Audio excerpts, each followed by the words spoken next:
তোমাদের উপরে ভরসা রাখলাম, তুমি আমাকে কবুল করিও। কবুল করার মালিককে। এবার কথাটা বুঝাচ্ছে। ওই দিনকে বলছিলাম সালাম সম্পর্কে, তাই না?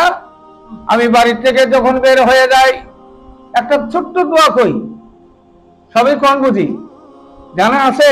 বাড়ি থেকে বাড়ায় যাওয়া দোয়া, বিসমিল্লাহে তাওয়াক্কালতু আলাল্লাহ। একবার বল না,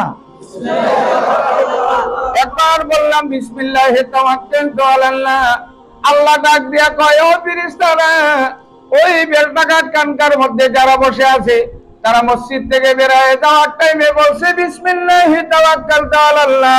ঘরের থেকে বাড়ায় যাইতে বলছে বিসমিল্লাহি তাওয়াক্কালতু আলাল্লাহ।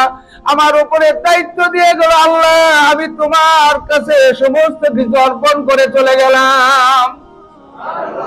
আমার সম্পত্তি, আমার জান, আমার মাল, আমার বিবি বাচ্চা, আমার ঘর বাড়ি, আমার সন্তানাদি, আমার সম্পত্তি, টাকা পয়সা, সব মান ইজ্জত তোমার কাছে আমি দিয়া আমি বাইরে হইলাম। আল্লাহ তুমি কবুল করো। এই ছোট্ট একটা কথায় কত বড় প্যাঁচ লাগাইছি, কত বড় প্যাঁচ লাগছে জানে? আল্লাহ ডাক দিয়া কয়, ফেরেশতারা, যে লোকটা নাকি আমাকে দায়িত্ব দিয়া বাড়িটা অর্পণ করে দিয়ে চলে গেল, ওই বাড়িতে মালিকটা ঘুরে না আসা পর্যন্ত তুমি যাই তার বাড়িতে ফেরেশতা ডিউটি করবা, কোনো ধরনের ক্ষতি যাতে না হয়। হিফাজত করা মালিককে, হেফাজত করবে কে? এবার যখন হিফাজতের জন্য চলে যাবে, ফেরেশতা ডিউটি করতেছে, আল্লাহর বান্দা চলে গেল, আল্লাহর বান্দা বাজার করলো, আল্লাহর বান্দা দোকানদারি করলো, আল্লাহর বান্দা খেতি করলো, আল্লাহর বান্দা চাকরি করলো, আল্লাহর বান্দা সব ক্লিয়ার করে আবার বিকেলে যখন বাড়িতে ঢুকছে, বাড়িতে ঢোকার টাইমে গোলাম চিৎকার দিয়ে বলছে, আসসালামু আলাইকা ইয়া আহলাল বাইত। কইছে না? সালাম দিছে না? আয়া যেতে গেল কোনটা কইছিলাম? বিসমিল্লাহে তাওয়াক্কালতু আলাল্লাহ। এবার বাড়িতে ঢুকতে গেলা বললাম, আসসালামু আলাইকুম ইয়া আহলাল বাইত, আসসালামু আলাইকুম ইয়া আহলাল বাইত। ওর সঙ্গে সঙ্গে ফেরেশতা আগে উত্তর দিয়ে দিছে। এবার ফেরেশতা খুশি হয়, আল্লাহর কাছে কয়, আল্লাহ তোমার কাছে একটা দাবি, তোমার গোলামের বাড়িতে আমাকে পাঠাইছিলা, আমি মজুরি চাই নাই, খানাও চাই নাই, সম্মানও চাই নাই, মর্যাদাও চাই নাই, কোনো ধন সম্পদের লোভে যাই নাই, আমার কর্তব্য আমি পালন করেছি। আল্লাহ তোমার বান্দাটা এত সুন্দর মানুষ, এত ভালো তার চরিত্রটা, বাড়িতে আসিয়াই আমাকে পুরস্কার দিছে, আমি খুশি হয়ে গেছি। আল্লাহ বলে, কি পুরস্কার দিছে রে তোরে? এই ফেরেশতা, কি দিছে তোরে? দেখি কি দিছে। ফেরেশতা বলতেছে, আল্লাহ ও আইয়া বলছে, আল্লাহ আমার বাড়িতে যারা আছে তুমি এদের উপরে শান্তি নাজিল করো। সুবহানাল্লাহ, আমি কয়টা লাগবো? শান্তি নাজিল করো। আমার উপরে দোয়া করেছে, শান্তির কামনা করেছে। আমি ফেরেশতা দাবি জানাই, আল্লাহ তুমি ওই মালিককেও শান্তি দান করে দাও, অশান্তি থেকে মুক্তি দিয়ে দাও, মুসিবত থেকে মুক্তি দিয়ে দাও, বালা মুসিবত থেকে বাঁচাইয়া দাও। আল্লাহ এই মালিককেও তুমি কবুল করে নাও। যে ব্যক্তি আমাকে দোয়া করেছে, আল্লাহ যদি দুনিয়াতে কোনো বান্দার বাড়িতে যেতে হয়, মেহেরবানি করে ওই বাড়িতে আমাকে আবার দিও।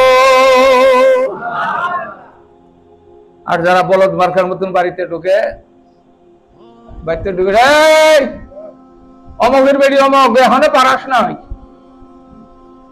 এই গুজা নিয়ে এই কাগজপাতি গুলো ধর, আছে না এরকম ভাষা?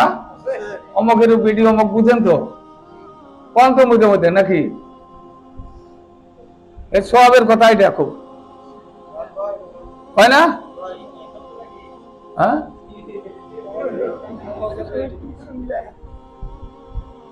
বুঝে নাও গা, আমি ওইখানে কইছি, এই অমকের বেড়ি অমক, এটা অমকের জায়গা তমক লাগাইও তাই হয়ে যাব। এই যে কথাটা যে বলে, এটা কত বড় গুনার কাজ, কত বড় গুনার কথা। কিন্তু যখন মানুষ সালাম দিয়া বাড়িতে ঢুকে, ওই বাড়িতে আল্লাহ রহমত নাজিল করে, রহমত নাজিল করে, জুড়ে কও আমিন। ও বাড়িতে মুসিবত হবে না, কঠিন মুসিবত হবে না। আবার বলবেন যে এই যে জ্বর জারি হয়, সর্দি হয়, কাশ হয়, অমুকে অ্যাক্সিডেন্ট হয়, ঠ্যাং ভাঙছে, ইগলা হ্যাঁ তো সালাম দেয়, হুজুররা সালাম দেয় না, বাচ্চা সালাম দেয় না, হুজুরকে এত মুসিবত কে? প্রশ্ন না এটা? আমরা না দেই না, হুজুররা দেয় তো, আপনারা পিসাব আপনারা দেন না, আমরা তো দেই। আঙ্গের একটু মুসিবত হয়, হ্যাঁ অনেক মুসিবত হয়। কারণ কি? কারণটা কি? একটা উদাহরণ দিছি আপনাদের। আল্লাহর বান্দা এদিকে তাকাও। এই যে দাদা ছিল না খাদেম আলী, হ্যাঁ ওলাই মানে ওর কথা শোনা, ওর নাচা বাসা দেখার জন্য বিতে দেয়, তাই না? আর ও তো খেবে, ও ভাবে যে আমারে মারলো, অপমান করলো। হকিকত এরা কিন্তু অপমানও করে নাই, মারেও নাই। ওর কাছ থেকে কথা শোনার জন্য, ওর কথাটা ভালো লাগে দেখে শোনার জন্য কইছে, ঠিক না? ছোট্ট বাচ্চা আপনাদের ঘরে আমাদের ঘরে আছে, ভাই হোক, ছেলে হোক, ভাতিজা হোক, ভাস্তি হোক। আল্লাহ আমার ঘরে একটা ভাস্তি দিছে, ছোট বলাই ভান্ত নাই, ওই একটাই, সব সময় আমার সাথে থাকে, টেংলা টেংলি করি। হ্যাঁ কান্দে, ওই কান্দাটা আমার ভালো লাগে, ওর কান্দাটা আমার কাছে সেই স্বাদ লাগে। মা তখন টান্দে নিয়ে যাবো, হে খালি কান্দাই গো, শরীরটা খালি কান্দায়। হ্যাঁ ওর বাবা আমার কয় কান্দায় কি করে করুক, তোমার অব্দি যা লাগে। হ্যাঁ দেখো কখন ধরে কান্দাইতেছে। এই যে বাচ্চাদের যে কান্দাইলাম, ও যে দুঃখ পাইতেছে, এটা কি আমরা অনুভব করি? কথা কন না, অনুভব করি? ওর কান্দাটা আমার স্বাদ লাগে, ঠিক না? অমুক ঘুরে আসে, তো একটা দিয়ে দিল, কান্দে না? কান দিল, খানিক পরে হাত পাঁচ দিয়ে নিয়ে আসে মেরে চুল দিলে, কান দিল, আবার চিকিৎ দিল খানিক পরে। ওই তো ব্যথা পাইছে না, ব্যথা পাইলে তো কান দিব। আর আমরা আনন্দ করতেছি না নাই? কথা কোন আনন্দ করি না নাই? আল্লাহ বলে বান্দারে, তুমি যখন গাফিল হয়ে যাও, তুমি যখন আমাকে ডাকার সংখ্যা কমাইয়া দাও, তোমার মুখের থেকে আমার ডাক শোনার জন্য আমি তোমার সর্দি জ্বর দিয়ে দেই। তখন মাথার বিষয় আর বাঁচে আল্লাহ, আল্লাহ গো, ইয়া আল্লাহ, সুদ উঠে যায়, হ্যাঁ তাস লড়ে যায়, তোমার ফুট উঠে গেছে, আল্লাহ আল্লাহ করতেছে না নাই?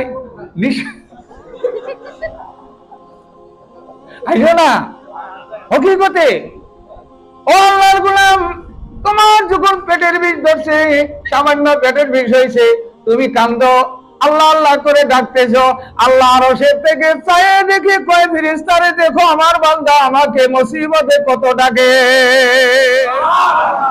বান্দায় কষ্ট পাইতেছে, আল্লাহ আনন্দ পাইতেছে, জোরে কও সুবহানাল্লাহ।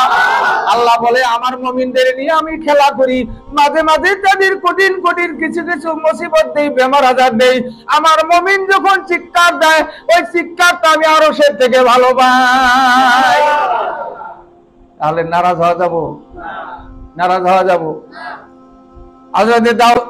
হযরত আইয়ুব আলাইহিস সালামের শরীরের মধ্যে পোকা লাগলো, ঘা হয়ে পোকা হয়ে গেল, হয় না? আইয়ুব আলাইহিস সালাম মিষ্টি মিষ্টি হাসে, আল্লাহ তোমার ইচ্ছা যা করো, আমি রাজি আছি।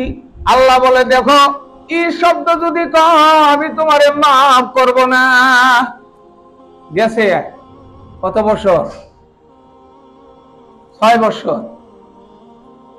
কয় বছর পার হয়েছে বেমার, ফুট হইয়া, ঘাও হইয়া, ওর মধ্যে পোকা দিয়া, একেবারে পোকা একটু কামড়া কামড়ি করতেছে। বস্তুর মধ্যে পোকা কামড় দিলে দুঃখ পাওয়া যায় না? একটা পোকার চটকা এত করে কামড় দিছে রে। আল্লাহ বলে বন্ধু কি হলো ব্যাপার, আমি তো তোমারে পরীক্ষা করতেছি, পোকাকে তুমি চটকা দিয়ে ফেলাই দিলাম, এত পাওয়ার, এত অহংকার তোমার ভিতরে, এত বড় অহংকারী তোমার এখনো যায় নাই। এই পোকাকে তুমি চিনো না, পোকা তো তোমারে কামড় দিছে আমার হুকুম ছাড়া না, ঠিক না? আমি তোমারে এখনো মেনে নিতে পারি না, আরো 6 বছর। এবার পোকা কামড় দেয় আর কিচ্ছু কয় না, আল্লাহ নারাজ হবো? সুবহানাল্লাহ কই। পোকায় কামড়া কামড়ি করতে করতে পোকার উপরে পোকা, পোকার উপরে পোকা, পোকার উপরে পোকা জোর জোর করে উঠছে। আর একটা দিন গেলেই পার হয়ে যায়, পোকা এবার ঝপঝপ করে একটা আর একটা থেকে গোট দিয়া মাটির পড়ে গেছে। আল্লাহ নবী এই পোকাকে হাত দিয়া তুলে আবার শরীরে দিয়ে কয়, ও পোকা এখনো তো হারাটা আছে, কই যাও? আল্লাহ কয়, তোমার এখনো অহংকার গেল না, পোকা তো আমি ফেলাইয়া দিতেছি, এখন তোমারে মুক্তি দিয়ে দিব, পোকা যাবো না, আমার হুকুমেই তো নামছে। আবার তোমার শরীরে তুলে দাও আরো 18 বছর, 12 বছর, এই 6 বছর, কত হইল? 18 বছরের পরে আর কিচ্ছু কয় না, পোকা পড়েও গেল কিছু কয় না, কামড় দিলেও কিছু কয় না, ফুলে গেছে। এবার মানুষ জঙ্গলের ভিতরে নিয়ে থুয়ে আসছে। এই জঙ্গলের ভিতরে তিনার বিবি রহিমা ছাড়া আর কেউ নাই। খেদমতের জন্য কারা? একমাত্র বিবি রহিমা। রহিমা এখন কি করে, কামাই করার মানুষ নাই, খিলাবো কি? বাড়ি বাড়ি ভিক্ষা করে চাইয়া চিন্তা নিয়া স্বামীর জন্য দেয়। শয়তান দেয় কয়, তোমার রহিমা না সুন্দরী না, ইল্লা ইনকাম করলো দেহ বিক্রি করে। নাউযুবিল্লাহ। হযরত আইয়ুব আলাইহিস সালাম বলল, তোমার বিবির চুল লম্বা লম্বা ছিল, এই চুলের বাহাদুরিতে মানুষে তারে পুরস্কার দেয়। আইয়ুব আলাইহিস সালাম এবার বিবির চুল দরিয়াত মাঝে সাঝে উঠতো। এবার বললেন, বিবি গো, তোমার এই চুল নিয়ে তুমি যাও, দেখতে তোমারে ভালো দেখা যায়, আমি চুল রাখবো না। কেটে দিল, সব চুল কেটে দিছে। রহিমা এত কান্দে, কিচ্ছু মানে না। তারপরে চিৎকার দিয়া, রহিমা চিৎকার দিয়া কয়, স্বামী রে, আমি তোমার খেদমত করার জন্য তুমি যতই শাস্তি যাও, যত অপমান করো, যত কিছু করো, আমি তোমার সাথে আছি, তোমার সাথে আমি আছি। কাঁদিয়া কাঁদিয়া কাঁদিয়া কাঁদিয়া এবার জিহ্বার ভিতরে যখন পোকা হয়ে গেছে,